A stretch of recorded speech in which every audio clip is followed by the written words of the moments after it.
de notre pays et qui n'ont jamais désespéré de la France.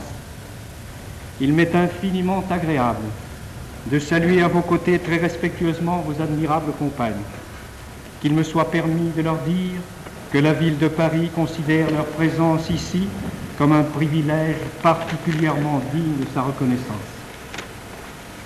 Monsieur le Premier ministre, depuis le jour où vous vous êtes adressé à nous dans notre langue, nous avons suivi avec anxiété vos efforts inlassables dans cette guerre où vous êtes demeuré pour nous le symbole de la ténacité, des vertus civiques et militaires des peuples britanniques.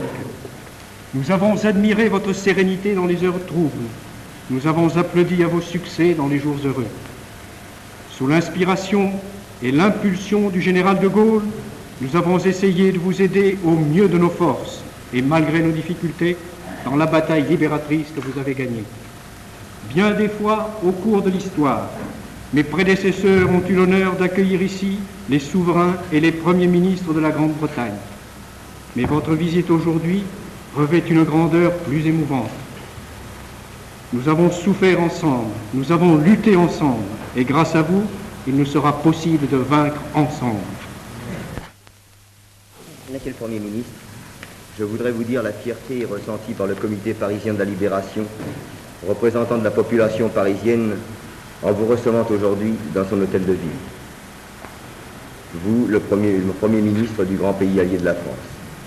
Paris est pour la Grande-Bretagne une amitié de longue date qui avait scellé déjà la grande guerre de 14-18, au cours de laquelle les deux peuples ont appris à se mieux connaître. Durant les 4 années terribles de la séparation, le cœur de Paris vibrait à l'unisson de celui du peuple anglais, et permettez-moi de vous le dire, surtout à l'unisson de celui de votre grande capitale, dont nous nous sentons si proches. Toute l'affection de Paris est allée vers les Londoniens, à l'heure où les efforts de la bête nazie se concentraient sur les îles britanniques.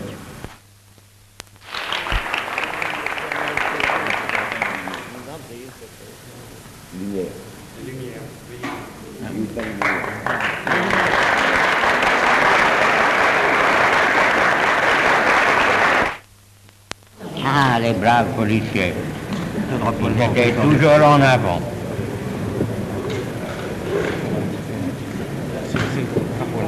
C'est un drapeau allemand. Si vous permettez que je vous le présente, c'est un poignard allemand qui a été pris sur les Allemands.